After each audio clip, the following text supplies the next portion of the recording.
What does your Mortal Kombat 1 character say about you? Do you want the easy wins, or do you prefer the struggle? Do you simply like the character, or are you here for the combos? That's what today's video is all about, the definitive Mortal Kombat 1 players tier list. I'm not sure if any other channel has done this, but we're doing it today. So if you enjoy watching tier list videos, or simply love Mortal Kombat, make sure to leave a like down below. And then if you're new to this channel, make sure to subscribe and ring that bell so you never miss any future videos. And without any further ado, let's begin after a quick word from today's sponsor. Today's video is sponsored by Bespoke Post. Their shop is a treasure trove of great gear from small brands you may not have heard of yet, and they're all committed to quality and craftsmanship. Many of these small brands are based right here in the US, and new products go up on the site every week, so there's always something new to discover. And today I'm going to highlight the Rin Puffy Blanket from Bespoke Post. In case you don't know, Rin has combined the coziness of your favorite blanket with the everyday practicality of the poncho. It's a wearable performance essential that's more than the sum of its parts. This poncho is ideal for fireside hangouts, cozy camping, game day, and so many things in between. Its durable, water-resistant construction is outfitted with a drawstring hood and plenty of pockets, so the whole thing seamlessly transitions to the perfect wraparound blanket. When designing the blanket poncho, Rin chose soft feel interior pockets and a built-in hood to keep your head and hands warm no matter the activity. In addition, they developed a large front pocket with snap closure to keep whatever you need on your adventures safe and secure. As for the pocket poncho material itself, Rin opted for a toasty polyester fill and wrapped it up in an ultra-durable ripstop shell to make a wraparound outdoor garment that you can practically live in, with flexibility and warmth being the priority. You can seamlessly transition from comfy poncho to perfect wraparound blanket in the blink of an eye. Believe it or not, it can get cold in Texas, especially now during the winter time. The wind outside is crazy, and this poncho does a great job keeping me warm and from keeping the cold environment from freezing the blood inside my veins. I know what you're thinking, you want this poncho too. Well then, good news, because if you click my link down below, then you can get your own puffy blanket poncho today, and I highly recommend it. One more time, thank you to Bespoke Post for sponsoring today's video. They always make quality products. Check out their stuff today. Alrighty, here we go, the Mortal Kombat 1 player tier list. First off, I want to make one thing clear, the top is not the best and the bottom is not the worst. I know that's how many tier lists work, not this one. Instead, it's just a category and that's it. You're not a bad person for liking combos, and you're certainly not a great person for wanting free wins. Okay, just wanted to put that out there. First up, we have the easy wins. Everybody knows who's going up here.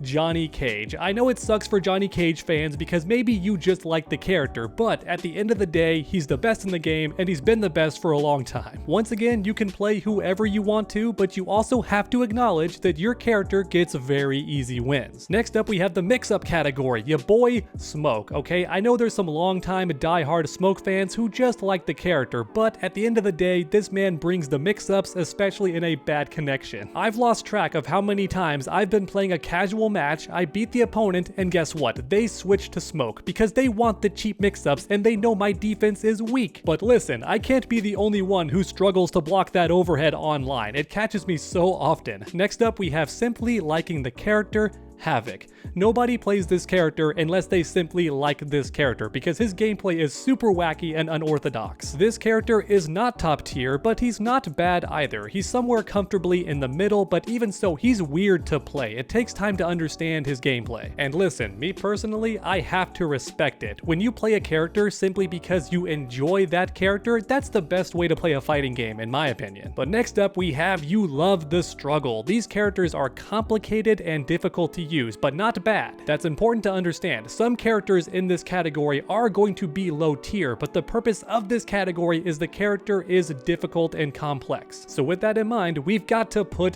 Garrus here. I think Garrus is by far the most complicated character in Mortal Kombat 1. Yes, Kenshi has difficult combos, but Garrus makes you keep track of so many different elements of the match, and his combos are hard, just like Kenshi. In fact, I would argue that Garrus has the tougher combos. And you know what? Speaking of combos, you know who's going in this category. Kenshi, baby. This character had the best combos on day one. In fact, he was one of the first playable characters at the reveal event, and even back then, he had the swaggiest combos, and nothing has changed. This man gets crazy high damage, and the combos look flashy. And on top of that, Kenshi's got great keep away, but let's be real, people pick him for the crazy high damage combos. And once again, I have to respect it. I also love really long combos. combos, and sometimes I'll learn a character just because I want to pull off the really crazy combos, like Master Raven in Tekken 7. Alright, but back to the top, you want easy wins. Come on, we gotta put Raiden up here. The best chip damage in the game, and pretty much every special move you could want. A teleport?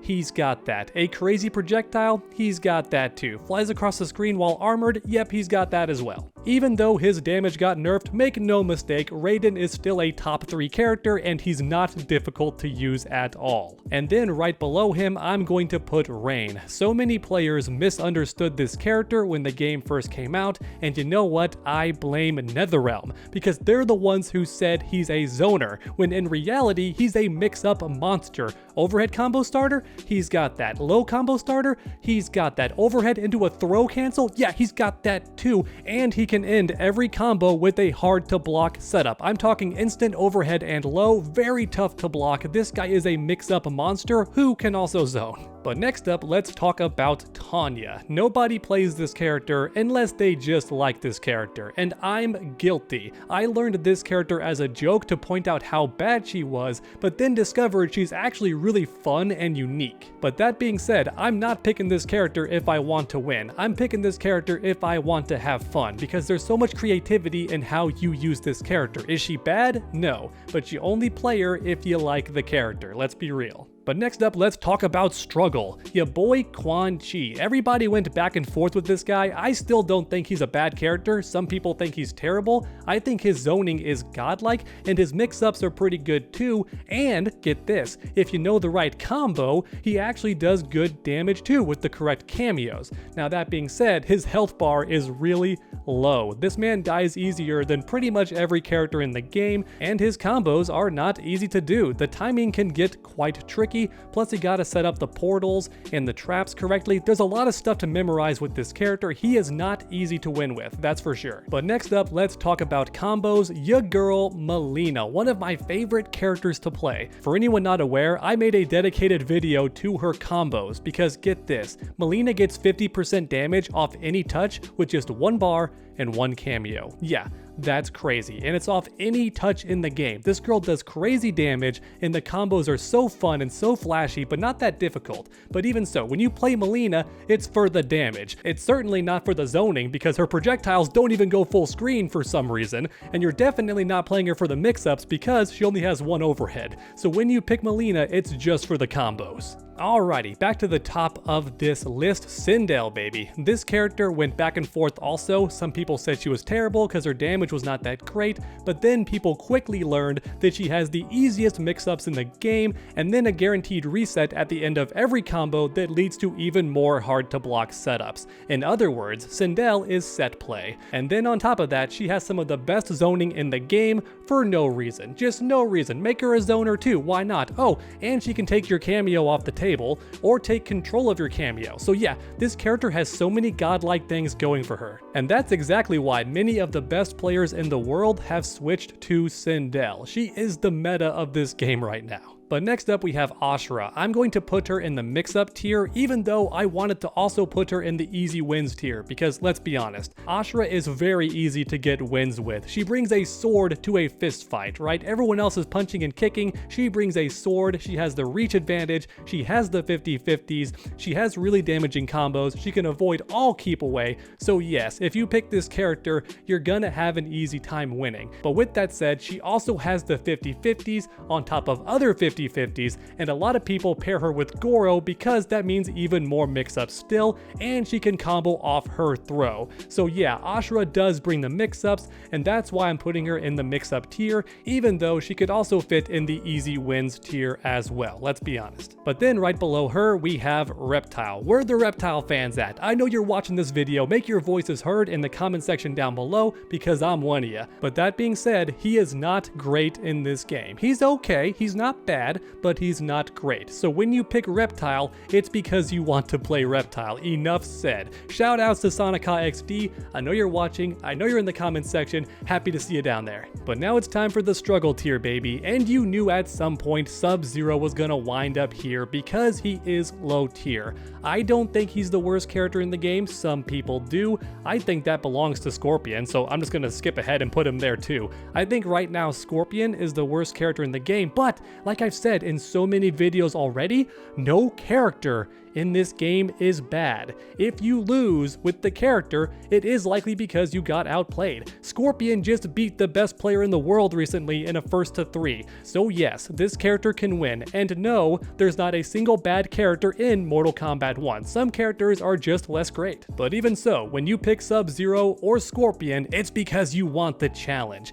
You want to prove that you won with one of the worst characters in the game. You want that suffering. Alright, next up, let's talk combos. I want to put Li Mei in here, because Li Mei does have 50-50s just like the mix-up characters, but that's not why people play her. People play Li Mei because those combos go hard. Every single touch is doing 45%, almost 50% damage for 1 bar of meter. This character brings the hurt, which is good because her mix-ups are not that great. Yes, she does have an instant overhead, but if you guess wrong, you're gonna get comboed, so it's not the risk you want to go for a lot of the time. And guess what? I'm going off script. 2 characters again for this tier. I'm putting Katana in the combo tier as well, because that's the best thing about this character. Yeah, she can zone too, but those combos go hard. Not only are they damaging, but they just go on forever. She's got setups too, so you could argue she's a mix-up character kinda, but let's be real, combos are what make Katana cool in Mortal Kombat 1. But next up, let's talk about easy wins. Shang Tsung. I almost put this guy in the combos category because his combos go hard. We've all seen the combo videos. They last forever with Shang Tsung. But that being said, I had to ask myself, why did many people pick this character? It was not for the combos, it's because that keep away is crazy. Shang Tsung's keep away goes hard. 3 fireballs, no meter required, or 2 fireballs, exact same animation, air fireballs, ground fireballs. This man makes zoning so easy at the casual level. And let's be real, it's why many people picked him in the first place. And you know what? I think it's time to finish off this entire tier, so let's add Fire God Liu Kang. He might not have mix-ups, but he does have really good keep away, a great anti-air teleport that's fully invincible to everything, and for some reason his combo damage is good. Like really good, especially in the corner. This guy is feasting. So yeah, Liu Kang is the perfect beginner character in this game, but veterans can enjoy him too. No matter what the case may be, he's an easy win. But next up, let's talk about General Shao. This man has the 50-50s,